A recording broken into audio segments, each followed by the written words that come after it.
Newton गति का दूसरा नियम, Newton second law of motion. Newton second law of motion नीचे लिख दीजिए संवेग, मोमेंटम, संवेग मोमेंटम डैश तक लिख दीजिए द्रव्यमान और वेग के गुणनफल को, द्रव्यमान और वेग के गुणनफल को, द्रव्यमान और वेग के गुणनफल को संवेग कहते हैं, संवेग कहते हैं। संवेग को P से सूचित करते हैं, संवेग को P से सूचित करते हैं, P से सूचित करते हैं। नीचे लिख दीजिए P बराबर M गुना V, P बराबर M गुना V। नीचे डैश लिख दीजिए संवेग सदिश राशि है, संवेग सदिश राशि है, सदिश राशि है और इसका एसआई मात्रक, इसका एसआई मात्रक किलोग्राम मीटर प्रति सेकंड है, किलोग्राम मीटर प्रति सेकंड है, किलोग्राम मीटर प्रति सेकंड है, किलोग्राम मीटर प्रति सेकंड है। नीचे डबल स्टार लगा के डैश लिख दीजिए न्यूटन गति के दूसरे नियम से,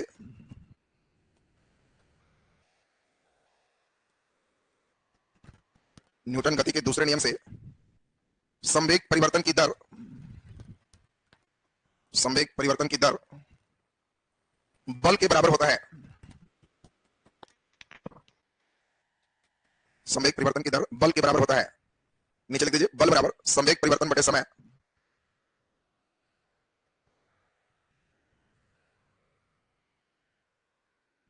नीचे F बराबर M गुना वेग परिवर्तन बटे समय, नीचे F बराबर MA, F बराबर MA।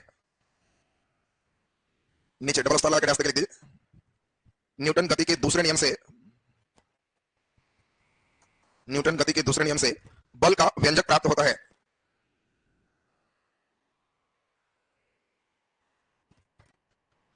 बल का व्यंजक प्राप्त होता है। नीचे लिखिए आवेग, इंपल्स लिख के डैश,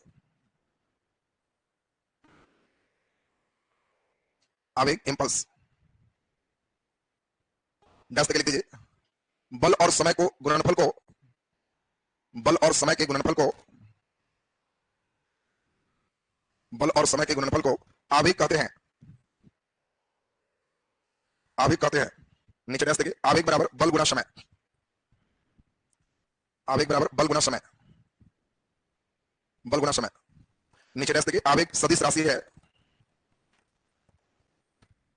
आवेग सदिश राशि है और इसका एसआई मात्रक न्यूटन सेकंड होता है, एसआई मात्रक न्यूटन सेकंड होता है, न्यूटन सेकंड होता है, न्यूटन सेकंड होता है। चलिए पहले कलम रखें, ध्यान दीजिए, आज के क्लास को समझेंगे सभी लोग को बढ़िया से समझिए। आज न्यूटन गति के दूसरा नियम, तीसरा नियम और घर्षण इतना कंप्लीट करके आज हम लोग ये लेसन पूरा खत्म कर लेंगे। अब इसके बाद मेजर 4 लेसन, कार्य ऊर्जा शक्ति, कार्य ऊर्जा शक्ति के बाद गुरुत्वाकर्षण, तब पूरा फ्लूइड मैकेनिक्स तरल के बारे में हम लोग पूरा चलेंगे और फिर थोड़ा घूर्णन के बारे में चलेंगे, उसके बाद मैकेनिक्स का काम खत्म हो जाएगा। अब खूब बढ़िया से सुनिए, न्यूटन गति के पहला नियम को समझने के लिए आप लोग जड़त्व पढ़े थे और आपको याद था कि जड़त्व किसी वस्तु का वह गुण है जिस गुण के कारण वस्तु अपनी अवस्था को बनाए रखना चाहता है। दूसरा नियम उसी बच्चे को समझ में आएगा जो संवेग समझे। देखो पहला नियम में क्या समझना था, जड़त्व, और दूसरा नियम में संवेग। संवेग है क्या, तो आपको सिंपल ध्यान रखना है कि संवेग को ठेठ में चोट कहते हैं, महाठेठ में पिटाई। फिजिक्स के भाषा में हम बोले कि अगले दिन मैं पूछताछ करने के उपरांत आप सभी को संवेग प्रदान करूंगा, तो इन्हीं बगल में बतियाना कि कल कुछ देने के लिए बोले, पिटाई मिलेगा। संवेग का मतलब क्या है, चोट, पिटाई, उसको संवेग कहते हैं। आप बचपन से संवेग बहुत बार खाए भी होंगे, तो संवेग जो देख रहे हो कैसे मिलता है, तो संवेग के लिए एक स्टिक लाते हैं, डंडा, छड़ी। तो डंडा में इंपॉर्टेंट क्या है, मास। आपका ध्यान आता है कि कैसा डंडा आ रहा है, बचपन से आपको सीन याद हो, पतला डंडा है तो मुस्कुराते हो, चोट नहीं लगेगा, मोटा है और ये भयंकर आया है, तो डंडा का मास इंपॉर्टेंट। और मास के बाद दूसरा आपका ध्यान किस पर है कि जो टीचर है वो वेग कितना देते हैं। कोई कोई रहते हैं खींचने वाले, तो पहला बार नहीं समझ में आ जाता है कि बड़ा भयंकर में खतरनाक राउंड। तो इस मास में जैसे ही दिए वेग, तो तुम जो छटपटा रहा था वो था संवेग। अब वो संवेग समझ में आ रहा है, मास में दिए वेग, तो जो मिला ना आपको वही था संवेग। और संवेग को हम लोग किससे लिखते हैं, पी से, पी बराबर mv हो गया।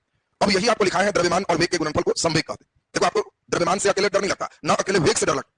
प्रकाश का वेग बहुत ज्यादा है, 3 लाख किलोमीटर पर सेकंड, लेकिन प्रकाश फोटोन नामक कण के मिलने से बना है और उस कण का द्रव्यमान 0। तो बोलो 0 गुने 3 लाख, 0, इसीलिए धूप में चोट नहीं लगता। अगर प्रकाशीय कण का थोड़ा सा भी मास होता ना तो समझ में आ जाता धूप में कितना टन लगता चोट। ये तो मास 0 इसलिए संवेग 0। कोई रास्ते में पागल आदमी है, ईंट उठाए हुए है तो मास उठाए हुए, लेकिन खाली उठा के खड़ा है तो आपको डर नहीं लगता है कि चलो ठीक ठाक। लेकिन मास में जैसे ही दे देता है वेग, कहते हो भागो रे, पागल लग रहा है, संवेग दे दे। मास इनटू वेलोसिटी हमेशा खतरनाक है, आपको हमेशा डर लगता है। तो न्यूटन ने एक शब्द दिया मोमेंटम, हम समझते हैं संवेग शब्द तो क्लियर है सबका, द्रव्यमान और वेग के गुणनफल को संवेग कहते हैं। संवेग को कहते हैं किससे सूचित, p से, p बराबर mv, और संवेग सदिश राशि है, इसका एसआई मात्रक किलोग्राम मीटर प्रति सेकंड। मास का एसआई मात्रक क्या है, किलोग्राम, वेग का एसआई मात्रक मीटर प्रति सेकंड, तो किलोग्राम मीटर प्रति सेकंड। तो हम समझते हैं कि संवेग शब्द सभी लोग का क्लियर हो। अब इस संवेग के बाद सबसे इंपॉर्टेंट है दूसरा नियम।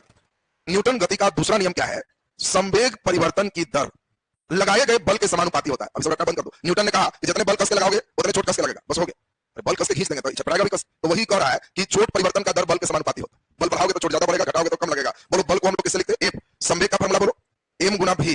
डंडा का मास हमेशा फिक्स है, इसमें कोई चेंज नहीं होता। चेंज किसमें होगा, वेग में, तो इसलिए वेग परिवर्तन बटे समय, और वेग परिवर्तन की दर को क्या कहते हैं, त्वरण, इसीलिए इसको ए कह दिए। तो एफ बराबर एम ए।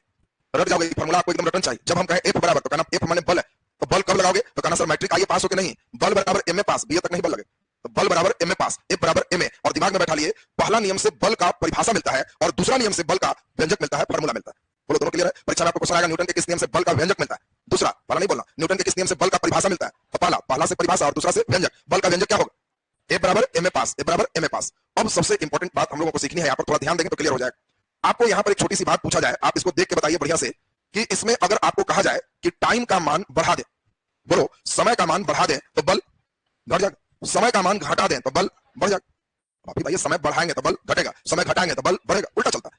तुमको एक रस्सी दे दिया और कहा कि इसको तोड़ दो, तो कई लोग होता है हाथ में लपेटा, ये हाथ में लपेटा, और एक बार जोर ऐसे कसके लगाया और काबड़ा मजबूत है, दाग पड़ गया, छोड़ दी। तुमको तोड़ना है तो बस एक ही चीज ध्यान रखना होगा, समय का मान बढ़ाना होगा कि घटाना हो। तो हमको ज्यादा बल लगाना है, तो ज्यादा बल लगाने के लिए टाइम घटाना पड़ेगा, और इसलिए दोनों हाथ में लपेट के ऐसे करके अचानक मारना, एक बार में मारना है, धीरे धीरे इसे खींचोगे तो नहीं टूटेगा। अचानक मार दिया तो टाइम घट गया तो बल बढ़ जाएगा। कई बार आपने देखा होगा मंदिर में नारियल फोड़ना है, महिलाएं लोग सोच रही है कि एक बार में फूट गया तो प्रभु प्रसन्न है, दो बार हो गया तो प्रसन्न नहीं, तो एक बार में कैसे फूटेगा। अब जो लोग खाली लेके जय बजरंगा बली करेगा तो नहीं फूटेगा, आपको टाइम घटाना पड़ेगा, लिए और सटाक से मार के उठाए, सब देखते रह गया और तुम देखोगे कि जा फूट गया। अचानक, ये बात यही ध्यान रखना है, अगर अचानक मार के उठाओगे टाइम कम लगेगा, बल बढ़ गया तो फूट गया। बात समझिए, टाइम कम लगाना, इसीलिए कराटा सिखाया जाता है। कराटा में क्या सिखाते हैं, टाइम कम लगे कि ज्यादा, कम, जितना टाइम कम लगे, इसलिए हाथ गोड़ खूब कस के प्रैक्टिस कराते हैं। एक आदमी पीठ पर सीधे धीरे धीरे मारे डिम, एक आदमी उतना ही में खाली डिम। तो जो फास्ट वाला है ना, जब रुपया बहेगा तो दर्द करेगा। बात समझ, जो फास्ट वाला में टाइम कम लगा तो बल क्या हो गया, ज्यादा, तो उसमें ज्यादा चोट लग गया। और जो स्लो वाला था तो लगा के कस के मार, लेकिन धीरे रह जाएगा क्योंकि टाइम बढ़ाओ। इसलिए तुम देखे होगे मोटर गाड़ी में सॉकर लगाते हैं। अब बताओ सॉकर का प्रयोग क्यों करते हैं, आपको क्वेश्चन पूछा जाए तो सॉकर में आप आगे नियम पढ़ोगे, क्रिया के बराबर विपरीत प्रतिक्रिया होती है। जैसे ही गड्ढा में गाड़ी जाएगा तो सॉकर है, तो तुम धंसोगे, फिर उठेगा तो टाइम तब तक बढ़ जाएगा, धंसना और उठना, टाइम बढ़ गया तो बोलो बल क्या हो गया, घट गया, और प्रतिक्रिया बल घट गया तो आराम से झटका कम लगा। क्रिकेट खिलाड़ी कैच लेते समय हाथ पीछे खींचता है, क्वेश्चन देख, कैच लेते समय हाथ पीछे खींचता है क्योंकि चॉइस ए, इससे एम्पायर को स्पष्ट दिखता है, बी इससे दर्शकों में उत्साह बढ़ता है, इस को लेना देना, सी इसमें समय का मान बढ़ता है, और डी समय का मान घटता है। समय का मान क्या बोलेगा, वेरी गुड, समय का मान बढ़ता है जिससे बल का मान घटता है। टाइम के मान को बढ़ाने के लिए टाइम खींचा, कैच लिया और पीछे, तो समय बढ़ गया तो बल घट गया, चोट कम लगे। तुमको कोई आदमी ईंट भी फेंका और तुम ईंट ऐसे करके कैच किया तो टाइम बढ़ा दिया, बल घट गया, तो कहते हो अगला फेंको, और वही ईंट फेंका वैसे खड़ा रह गया, ध्यान से मारा तो फिर अगला बोलेगा तुम नहीं, टाइम कम जाएगा तो बढ़ जाएगा, ध्यान रखना। तो अब बताइए टाइम का खेल समझ में आ गया सबको। सॉकर क्यों लगाते हैं, क्रिकेट खिलाड़ी कैच लेते समय पीछे हाथ क्यों खींचते हैं, जब हम पानी में कूदते हैं तो चोट क्यों कम लगता है, क्वेश्चन देख, क्वेश्चन इतना अच्छा देता है ना कि बच्चे को पढ़ करके हंसी आती है। पानी में कूदने से चोट कम लगता है क्योंकि चॉइस ए, पानी हल्का होता है। लड़कन बैठ के सोचते रहोगे, पानी बी, पानी इलास्टिक होता है, स्पंज नुमा होता है, सी पानी में कूदने से समय बढ़ता है, और डी समय घटता है। तो पानी में जब कूदोगे तो टाइम का मान बढ़ गया, जैसे क्रिकेट खिलाड़ी कैच लेते समय हाथ पीछे खींचा, वैसे ही पानी तुमको पीछे खींच ली तो टाइम बढ़ गया, तो चोट क्या होगा, कम लगेगा, बल कम लगेगा, तुम फिर से कूदोगे। और यही तुम अगर पक्का पर कूदोगे तो टाइम घट जाएगा, तो बल ज्यादा होगा, तुम्हारा कूदने का दिल ही नहीं करेगा। अब लक्षण समझ में आ गया सबको। तीसरा एक बहुत ही अच्छा शब्द है, इसका नाम है आवेग, इंपल्स। बल और समय के गुणनफल को हम लोग आवेग कहते हैं, इंपल्स कहते हैं। आपसे पूछा जाए कि बताओ आवेग किसको कहते हैं, बल और समय के गुणनफल को हम लोग आवेग कहते हैं। बोलो क्लियर हो गया। इस पर कैसे क्वेश्चन आएगा, पहले प्रश्न देखिए, क्वेश्चन लिखिए, संवेग परिवर्तन, संवेग परिवर्तन निम्नलिखित में किसके समान होता है।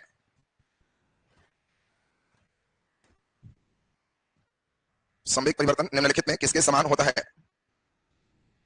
चॉइस ए आवेग के, चॉइस ए आवेग के, चॉइस बी बल के,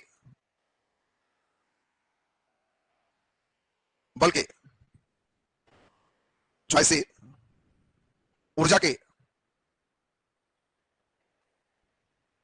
और चॉइस डी घनत्व के, घनत्व के। बोलो संवेग परिवर्तन किसके बराबर होता है, आवेग। बोलो कितने लोगों को आवेग लग रहा है। अच्छा एक क्वेश्चन और लिखो तो दोनों क्लियर हो जाएगा, दोनों ही बड़ा अच्छा प्रश्न है। क्वेश्चन, संवेग परिवर्तन की दर, संवेग परिवर्तन की दर निम्नलिखित में किसके बराबर होता है। संवेग परिवर्तन की दर निम्नलिखित में किसके बराबर होता है।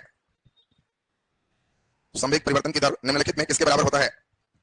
नीचे चॉइस ए आवेग, बी में बल, सी में ऊर्जा और डी में घनत्व, ऊर्जा और घनत्व। चलो ध्यान दो, सभी लोग को ध्यान से यहां पर समझना है, जो लोग ध्यान देगा उनका क्लियर हो जाएगा। संवेग परिवर्तन किसके बराबर होता है? तो खाली संवेग परिवर्तन बोलेगा तो टाइम को इसके साथ गुना करना पड़ेगा, क्योंकि हमको केवल संवेग परिवर्तन कह रहा है, नीचे दर नहीं कहा। तो खाली संवेग परिवर्तन बल गुने समय के बराबर होता है, और बल गुने समय को हम लोग आवेग कहते हैं। यदि क्वेश्चन आएगा संवेग परिवर्तन किसके बराबर है तो आवेग का, लेकिन अगर क्वेश्चन है संवेग परिवर्तन की दर किसके बराबर है तो कहना कि समझ गया, अगर दर कहेगा तो बल के बराबर। बोलो दिमाग में सेट हो गया, संवेग परिवर्तन का दर तो बोलो जल्दी बल, अगर कहेगा संवेग परिवर्तन किसके बराबर है तो आवेग, तो आंसर कर लीजिए, पहला में आवेग और दूसरा में बल। नीचे स्टार लाके रास्ते लिखिए, निम्नलिखित में समय का मान बढ़ाते हैं, समय का मान बढ़ाते हैं जिससे बल का मान कम लगता है, समय का मान बढ़ाते हैं जिससे बल का मान कम लगता है, बल का मान कम लगता है। नीचे लिख दीजिए, पहला क्रिकेट खिलाड़ी कैच लेते समय, क्रिकेट खिलाड़ी कैच लेते समय अपना हाथ पीछे की ओर खींचता है, क्रिकेट खिलाड़ी कैच लेते समय अपना हाथ पीछे की ओर खींचता है। दूसरा, मोटर गाड़ी में शॉकर का प्रयोग करते हैं, मोटर गाड़ी में शॉकर का प्रयोग करते हैं। तीसरा, पक्का तल की तुलना में, पक्का तल की तुलना में जल में कूदने से चोट कम लगता है, पक्का सतह की तुलना में जल में कूदने से चोट कम लगता है, चोट कम लगता है। चलिए नीचे लिख दीजिए, संवेग संरक्षण का सिद्धांत, नीचे लिख दें संवेग संरक्षण का सिद्धांत, संवेग संरक्षण का सिद्धांत। चलो क्रम रखो, समझेंगे, बहुत बढ़िया समझ, जो लोग खाली ध्यान देते जाएगा कि क्लास में हमको याद होते चला जाता, फिजिक्स को मजे में बनते चला जाएगा। पहले देखो एक शब्द है, इसका नाम है संरक्षण। संरक्षण का मतलब होता है बचाना, उसको रखना। क्या बचा हुआ रहना चाहिए? संवेग, यानी संवेग हर चीज का हमेशा संरक्षित होता है। संवेग का फॉर्मूला बोलो, एम गुना भी हमेशा संरक्षित होता है। मतलब है कि अगर एम गुना भी मान लो 36 है तो बोलो एम अगर 1 है तो वेग 36 है, एम अगर 2 करेंगे तो बोलो वेग 18 होगा, ये 36 ही रहेगा। एम 3 करेंगे तो वेग 12, ये 36 ही रहेगा। एम 4 करेंगे वेग 9, ये 36 ही रहेगा। जैसे जैसे मास बढ़ा रहे हैं वैसे वैसे वेग, बोलो देखो ठीक से, जैसे जैसे मास बढ़ा रहे हैं वैसे वैसे वेग घट रहा है। अगर मास घटा रहे हैं तो वेग बढ़ रहा है। मास घटाने से वेग बढ़ता है और मास बढ़ाने से वेग घटता है, लेकिन दोनों का गुणनफल हमेशा संरक्षित होता है। इसी को हम लोग कहते हैं कि कौन सिद्धांत? संवेग संरक्षण।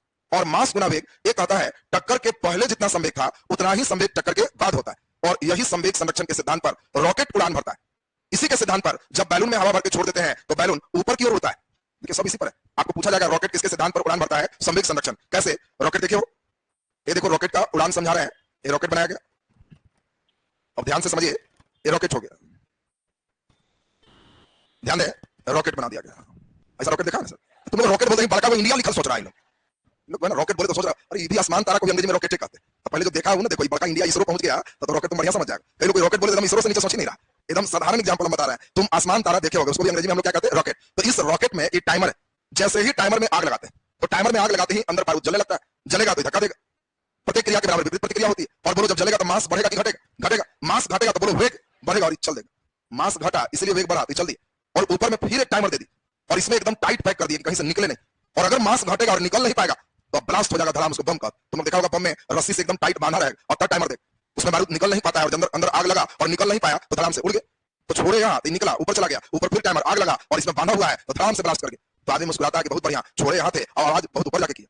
देखिए सब यही है। इसी सिद्धांत पर आप जो इसरो सोच रहे थे, इसरो भी आपको पहुंचा दे, ये भी आप देख रहे हो इंडिया उड़ान भर दिया। तुम यही सोच रहा था। तुमसे पूछा जाएगा रॉकेट का वेग सबसे ज्यादा होता है छोड़ते समय, बीच में, सबसे ऊपर। तो ये देखो यही है सैटेलाइट, इतना ही को अंतरिक्ष में सेट करना। इसके लिए ये जो देख रहे हो ये पूरे भाग इसका ईंधन है, और जैसे जैसे यह ऊपर जाएगा वैसे वैसे ही खत्म होते जाएगा। अब बताओ जैसे ही ऊपर गया तो इतना दूर खत्म हो गया तो इसका मास बढ़ा कि घट गया? घट गया। तो वेग, इसीलिए सबसे लास्ट फेज में इसका वेग सबसे ज्यादा होता है। देखो लड़के सब पढ़ा जाता है कि रॉकेट संवेग संरक्षण के सिद्धांत पर उड़ान भरता है, और क्वेश्चन देख रॉकेट का वेग सबसे ज्यादा रखा जाता है चॉइस से छोड़ते समय, बी आकाश में, सी अंतरिक्ष में। लड़का सोचता है अंतरिक्ष में तो नहीं होगा, छोड़ते समय मारता, और यहाँ ऊपर अंतरिक्ष जब पहुंचा उस समय वेग सबसे ज्यादा इसका रखते हैं। तो आपको अब ये रॉकेट की बात भी बिल्कुल समझ में आ गई। इसी कारण से जब तुम बैलून फुला करके और उल्टा करके छोड़ते हो तो तुम देखना इससे तेजी से हवा बाहर निकलेगा तो मास कमेगा, तो बोलो इसका वेग क्या होगा? बढ़ेगा, और ये बैलून सटाक से ऊपर की ओर चल दे। ऐसा देखें आप लोग तो समझ लेंगे कि कौन सिद्धांत है? संवेग संरक्षण का सिद्धांत है। इसी के कारण जब कोई बंदूक से गोली छोड़ते हैं तो बंदूक झटका उत्पन्न करता है। बात समझिए, बंदूक से गोली छोड़े तो तो बंदूक झटका उत्पन्न किया। अब आपसे पूछा जाए, न्यूटन ने कहा क्रिया के बराबर विपरीत प्रतिक्रिया होती। अब आपसे कहा जाए कि बताओ गोली क्रिया किया तो बंदूक प्रतिक्रिया किया, ज्यादा कौन करता है? गोली की बंदूक बराबर करेगा तो वो गोली से मरेगा, बंदूक से मरेगा। ज्यादा कौन करता है? गोली। तो नालायक दोनों बराबर करता है। बात समझोगे? ये लोग सीधा उल्टा हो जाता है। इसीलिए गोली को हल्का और बंदूक को भारी बनाया जाता है। बात समझिए, कारण यही है। कारण संवेग संरक्षण का सिद्धांत है। मास गुना वेग का खेल है। अब बताओ तुम बंदूक का भार ज्यादा है तो इसका वेग कम होगा, गोली का मास कम है तो वेग ज्यादा होगा, इसलिए गोली ज्यादा वेग से स्ट्राइक करता है और किसी के शरीर में अंदर होगा। इसका मास ज्यादा है तो वेग कम है, झटका पीछे कम देगा। हाँ, अगर कलम के बराबर पिस्तौल बनाया जाए और इतने भारी इसमें गोली डाला जाए और तुमको कोई दे छोड़ने के लिए कहना गोली दिखाओ उतने भारी जितना बंदूक, तो न्यूटन महाराज को याद कर लेना, अगर छोड़ दिया तो दो मरेगा, वो गोली से वो बंदूक से, क्योंकि जितना कस के गोली जाएगा उतना ही कस के बंदूक पीछे आएगा, तो डबल साफ हो गया। इसीलिए बंदूक को हमेशा हम लोग भारी बनाते हैं, भारी देंगे तो झटका कम दे। अब कोई बंदूक दे दिया निशाना लगाओ, कई लोग ऐसे करके निशाना लगाता है तो जैसे फायर करेगा मारेगा झटका नाक तोड़ देगा, ऐसे किया होगे तो दांत तोड़ देगा। इसीलिए बंदूक कंधे पर रख के निशाना लगाते हैं, झटका भी मारे तो रोक सके। सब बात समझेगा नहीं कि तुम मिला तो ऐसे कोई मारे मालूम चला के आगे दांत साफ करते। तो आपको झटका ध्यान रखना है किस सिद्धांत से है? संवेग संरक्षण का सिद्धांत। लिख दीजिए जल्दी से, संवेग संरक्षण का सिद्धांत। किसी वस्तु का कुल संवेग, किसी वस्तु का कुल संवेग हमेशा संरक्षित होता है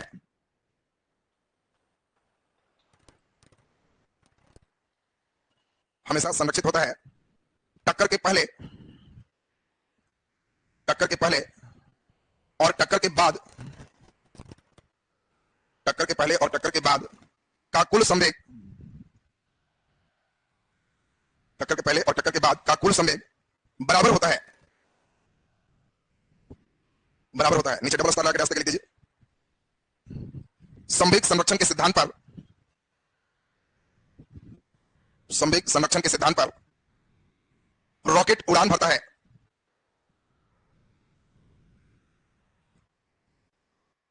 नीचे रास्ते के लिख दीजिए, संवेग संरक्षण के सिद्धांत के कारण,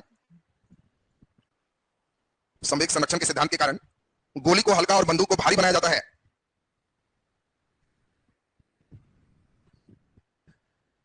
गोली को हल्का और बंदूक को भारी बनाया जाता है, भारी बनाया जाता है।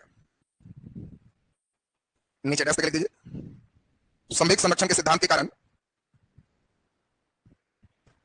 संवेग संरक्षण के सिद्धांत के कारण जब किसी बैलून में हवा भरकर, जब किसी बैलून में हवा भरकर छोड़ते हैं तो बैलून ऊपर की ओर जाता है। हवा भरकर छोड़ते हैं तो बैलून ऊपर की ओर जाता है, तो बैलून ऊपर की ओर जाता है। चलिए नीचे हेडिंग दे, न्यूटन गति का तीसरा नियम, न्यूटन गति का तीसरा नियम।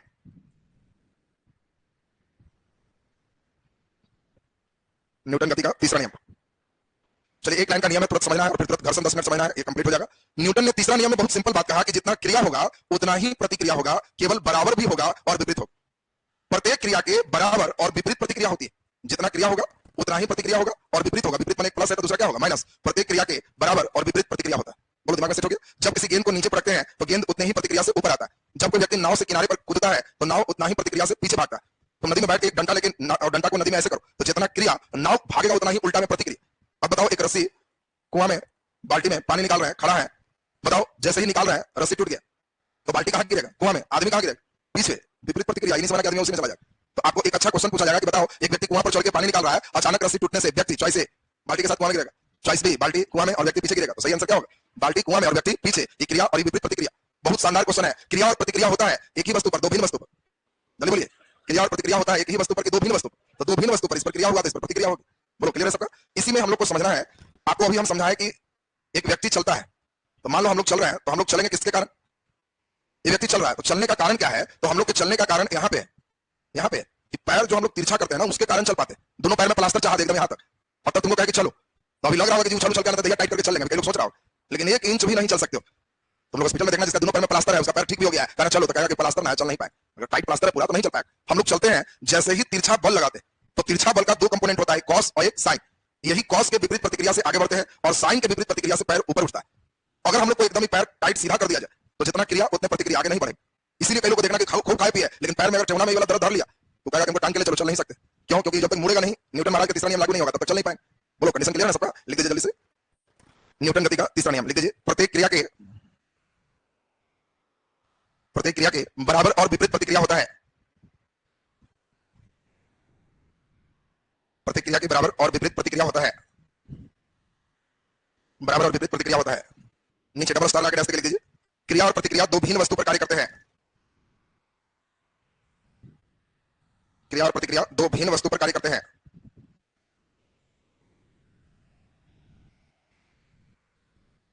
नीचे डैश करके लिख दीजिए। न्यूटन गति के तीसरा नियम के उदाहरण,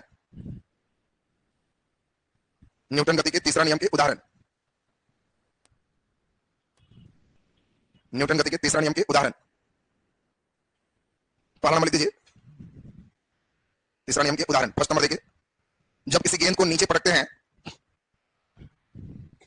जब किसी गेंद को नीचे पटकते हैं तो गेंद उतने ही प्रतिक्रिया से ऊपर की ओर आता है,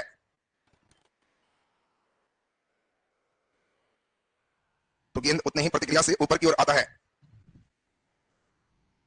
उतने ही प्रतिक्रिया से ऊपर की ओर आता है। दूसरा, जब कोई व्यक्ति नाव से किनारे की ओर कूदता है, जब कोई व्यक्ति नाव से किनारे की ओर कूदता है तो नाव उतने ही प्रतिक्रिया से पीछे की ओर जाता है, तो नाव उतने ही प्रतिक्रिया से पीछे की ओर जाता है, उतने ही प्रतिक्रिया से पीछे की ओर जाता है। तो क्या थर्ड ला क्लियर है सबका? नीचे हेडिंग दे दीजिए, घर्षण, फ्रिक्शन, घर्षण, घर्षण, फ्रिक्शन। चलिए ध्यान दे, सभी लोग को बढ़िया से समझोगे। घर्षण हिंदी सिनेमा के खलनायक जैसा, जो हीरो का विरोध करता है हमेशा। इसमें हीरो है गति, अगर इस वस्तु को आगे बढ़ाएंगे तो घर्षण इधर से आ जाएगा कि क्यों चल रहा, तो ये कहेगा अगर कि भाई तुमको इधर दिक्कत है तो इधर चलते हैं, तो कहेगा नहीं इधर भी क्यों चलेगा तुम। यानी समझ गए, घर्षण एक प्रकार का बल है जो हमेशा गति के विपरीत दिशा में लगता है। ये जिधर जाएगा उसके विपरीत में घर्षण बल कार्य करेगा। होता क्या है, हर वस्तु का बनावट अगर माइक्रोस्कोप से देखोगे तो दांत नुमा ऐसा बनावट, दूसरा वस्तु भी लोगे तो इसमें भी उसी प्रकार से दांत नुमा इसका भी बनावट। और जब एक वस्तु पर दूसरा वस्तु को रख दोगे तो सब दांत एक दूसरे में फंस जाएगा, चाहे जितना चिकना क्यों ना हो। कैरम बोर्ड भी जो तुम देखते हो तो वही है, दांत है। गोटी में भी प्लास्टिक का बने दांत है, मारोगे तो खर खर करे। और यही दांत को भरने के लिए इसके बीच में पाउडर डाल देते, जैसे ही पाउडर डाले तो सब दांत भरा गया, तो कहा कि वाह 3-3 बार रिबंड हो जा रहा। ये जो लक्षण देख रहे हैं ना, वो घर्षण को हम लोग कम कर, तो घर्षण को जो कम किए उस कम करने वाले पदार्थ को लुब्रिकेंट स्नेहक कहते हैं। बहुत इंपॉर्टेंट बात आपसे पूछा जाए कि घर्षण कम करने के लिए जिसका प्रयोग करते हैं उसका नाम क्या है? स्नेहक।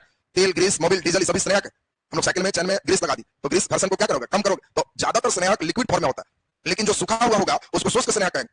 तो कई बार बदमाशी करेगा, शुष्क स्नेहक के रूप में कार्य करता है। डॉक्टर हालांकि आगे पता क्या दे रहा है, शुष्क माने सूखा हुआ, तो पाउडर कैसा स्नेहक? शुष्क स्नेहक। इसी में ग्रेफाइट मशीन में शुष्क स्नेहक के रूप में काम करता है, माने सूखा हुआ है और घर्षण बल को कम करता है। तो जल्दी से पहले लिख दीजिए, नीचे लिखें, घर्षण की दिशा, घर्षण की दिशा गति के विपरीत दिशा में होता है।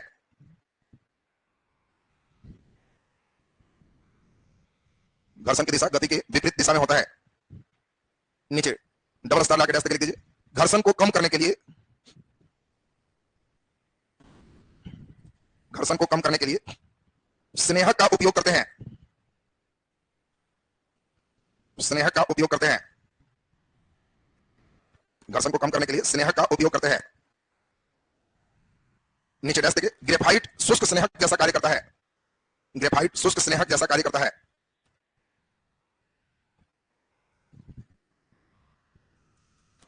पहला लाइन सभी लोग को फिर से रखना है, पहला लाइन एक बार फिर से पढ़ो, क्या लिखा है?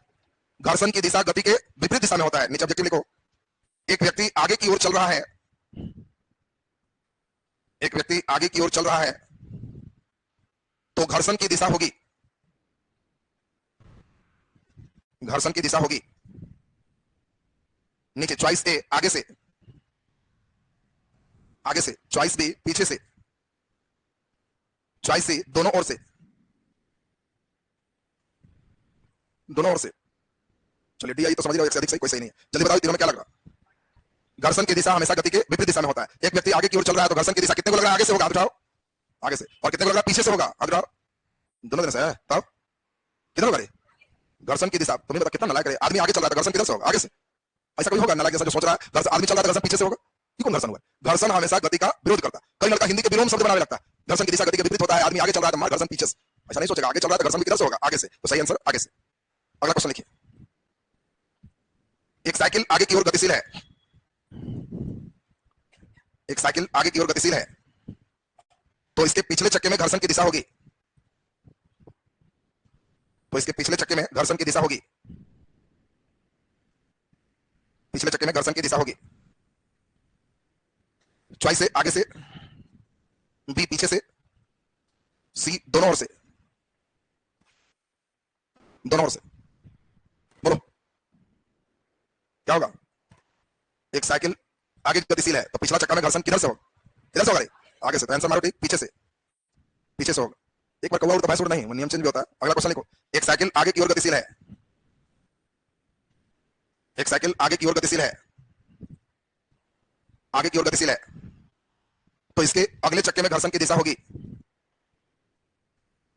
इसके अगले चक्के में घर्षण की दिशा होगी, अगले चक्के में घर्षण की दिशा होगी। चॉइस ए आगे से, आगे से। चॉइस बी पीछे से। चॉइस सी दोनों ओर से, दोनों ओर से।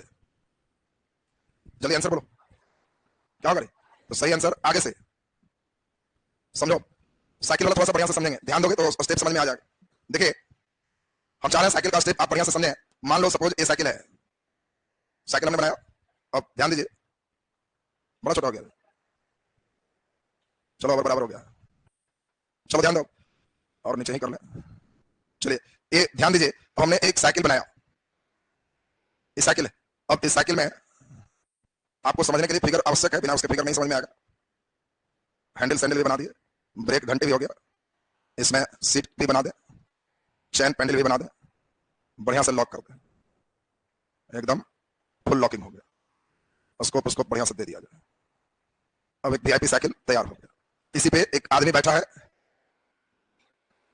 एक आदमी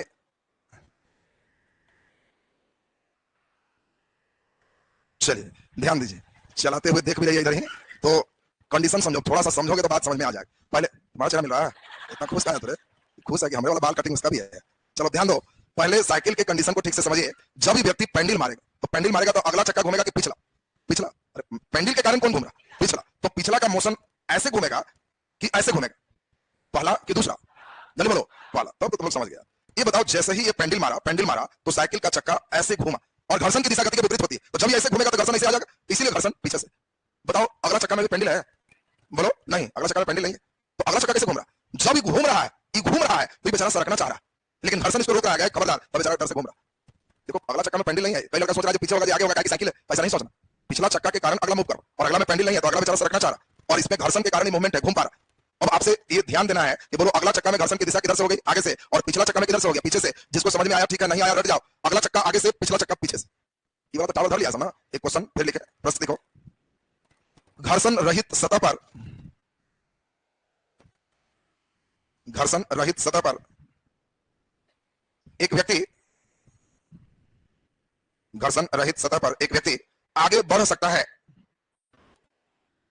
घर्षण रहित सतह पर एक व्यक्ति आगे बढ़ सकता है। चॉइस ए, चॉइस ए हाथ और पैर के सहारे, हाथ और पैर के सहारे। चॉइस बी लुढ़क कर, लुढ़क कर बोलटनिया मार के। चॉइस बी लुढ़क कर। सी एक और लिख दो, सीटी बजाकर, विसिल बजा के, सीटी बजा के, सीटी बजा के। डी इनमें से कोई नहीं, और ई एक से अधिक सही है, ई एक से अधिक सही है। पहले हम लोग ध्यान दें, एकदम बढ़िया से सुनेगा, ध्यान देगा तो क्लियर होगा। घर्षण रहित सतह, उसमें कोई घर्षण नहीं, तो जैसे ही घर्षण रहित है तो हम लोग खाला जैसी होंगे, उसी तरह घुलट जाएंगे। चापाकल पर काई लगा हुआ देखा है ना, तो घर्षण है में कम है, उतने में आदमी घुलट जाता है। अब पूरे काई समझो लगा हुआ है, एकदम घर्षण रहित, और उसमें तुमको बढ़ना है। तो चॉइस ए हाथ और पैर से ताकत लगा के बढ़ सकते, चॉइस बी घोलटनिया मार के बढ़ सकते, सी सीटी बजा के बढ़ सकते, डी कोई विधि नहीं है बढ़ने का, और ई एक से ज्यादा विधि था जिससे बढ़ सकते। क्वेश्चन समझ में आ गया? खड़ा हो, देखो कैसे बढ़ रहा है, जरा देखें। बोलो घर्षण रहित सतह पर तुम घुलटे हुए हो तो आगे कैसे बढ़ो? हाथ पैर से, घोलटनिया मार के कैसे? हाथ पैर से। अच्छा, इसका हाथ पैर में ताकत है इसका? बोलो हाथ पैर दोनों में लगता है दोस्ती हो गया है, जो ये है वही तुम भी है। तुम बोलो सीटी बजा के। अच्छा बहुत बढ़िया। और ये देखा कि लुढ़के वाला बच रहा है तो हम लुढ़के वाला मार देते हैं, लुढ़क के बढ़ सकते हैं। बैठ जाइए, सब अच्छा बुद्धि लगाता है तुम लोग। तो पहले ये देखो, घर्षण रहित सतह है तो क्या लुढ़क सकते हैं? पूरा काय लगा हुआ है तो क्या तुम लुढ़क सकते हो? ताकत लगाओगे तो वहीं के वहीं रह जाओ। जैसे ट्रैक्टर में घर्षण नहीं रहता है तो चक्का बेचारा वहीं नाचते रहता है, आगे नहीं बढ़ता।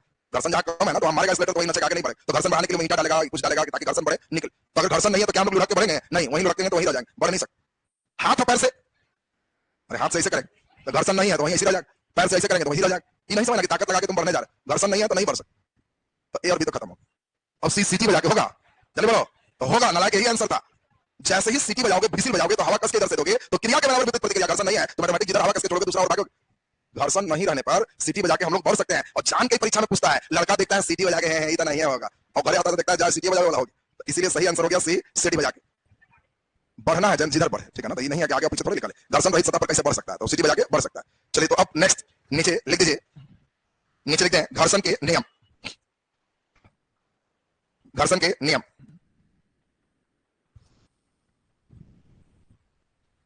घर्षण के नियम, घर्षण के नियम।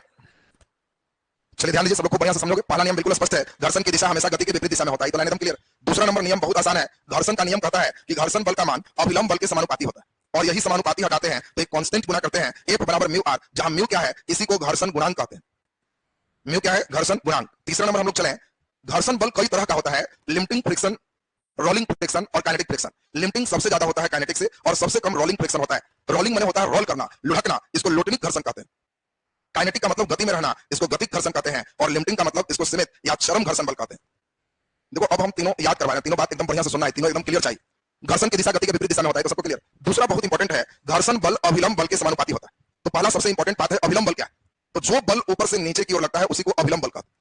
ऊपर से नीचे कोई बल लगेगा, इसका नाम क्या है, अभिलंब बल। अब इसमें आपको बढ़िया से समझना है, जैसे एक अलमीरा में कई किताब रख दी, बोलो सबसे ज्यादा भार किस किताब को निकालने में लगेगा, जल्दी बोलिए, नीचे इसको निकालने में सबसे ज्यादा भार लगेगा। क्यों? क्योंकि इसमें ऊपर से अभिलंब बल ज्यादा है। सबसे कम भार किसमें लगेगा, ऊपर वाला में, क्योंकि अभिलंब बल कम है। और यही अभिलंब बल को आर कहते हैं। बोलिए, अभिलंब बल का मतलब नॉर्मल फोर्स, को किसे लिखते हैं, आर से। घर्षण बल नॉर्मल फोर्स के समानुपाती है, बढ़ेगा तो बढ़ेगा, घटेगा तो घटेगा। और यही F बराबर म्यू आर है। म्यू सतह का घर्षण गुणांक है कि किताब किस चीज का है, लकड़ी का है कि कागज का है कि प्लास्टिक का है, क्या सब में घर्षण एक ही लगेगा कि चेंज होगा, चेंज होगा। और वही म्यू है। बोलिए म्यू क्या है, जो क्लियर है, पदार्थ के अनुसार से म्यू बदलता है। तीन टर्म है, एक का नाम है चरम, एक है गतिक और एक है लोटनिक। कोई वस्तु को लुढ़काएंगे तो जो घर्षण है वो लोटनिक, चल रहा है वस्तु तो गतिक, चलने को तैयार है, अभी चला नहीं है, एकदम चलने को तैयार है तो उसको चरम घर्षण कहते हैं। जब कोई वस्तु चलने को तैयार है तो उस घर्षण का नाम क्या है, चरम घर्षण। तो चरम का मतलब है कि चला नहीं है, चलने को तैयार है, तो बस मामला हो गया। जैसे ही हम कहें चरम घर्षण, तो आप कहना कि समझ गए, चलने को तैयार है, चला नहीं है। अब तुम जानते हो, इस सबसे ज्यादा तुम साइकिल चलाते हो, किस समय सबसे ज्यादा भाग पड़ता है, जब चलने को तैयार है, जैसे चल दिया तो फिर हल्का हो जाता है। तुम देखा होगा, मार दिया 5 पेंडल तो फिर तो हल्के में निकलते जा, लेकिन शुरू में कस के भाग पड़ता है। तुम लोग कई बार देखा होगा, ये वाला डेली यूज करता है साइकिल चलाने वाला। कई बार दोस्त आगे बैठ गया, वो पीछे बैठ गया, तुमको चलाना तो तीनों बैठ गया, तो इसका मतलब है अभिलंब बल बढ़ा हुआ तो घर्षण बढ़ गया। और दूसरा, तीनों बैठ गया तो चरम सबसे ज्यादा है, चलने को तैयार सबसे ज्यादा लगेगा, तो पिछला वाला के सलाह देते हैं कि उतार जाओ और धक्का दे दो, चलने लगेगा तो लटक जाना। ये वाला बात देखा है, क्यों ऐसा करते हैं, क्योंकि चरम ज्यादा है, चल देगा तो गति कम है, लटक जाना फिर खींचा जाए। सिलेंडर देंगे, खींचना आसान है कि लुढ़काना क्यों, लोटनिक कम होता है। बोलो शब्द क्लियर है सबका, लिख दीजिए फटाफट। घर्षण के नियम, पहला नंबर, घर्षण की दिशा गति के विपरीत दिशा में होता है।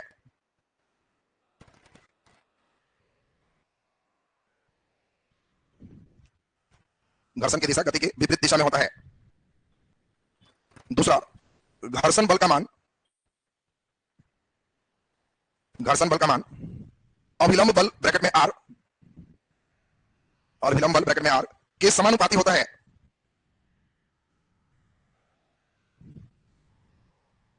समानुपाती होता है, नीचे लिख दीजिए F समानुपाती आर, नीचे F बराबर म्यू आर, जहां म्यू घर्षण गुणांक है, म्यू घर्षण गुणांक है। तीसरा नंबर लिख दीजिए चरम घर्षण बल, लिमिटिंग फ्रिक्शन, चरम घर्षण बल सबसे अधिक, और लोटनिक घर्षण बल सबसे कम होता है, और लोटनिक घर्षण बल सबसे कम होता है। लिख दीजिए mu L greater than mu K greater than mu are.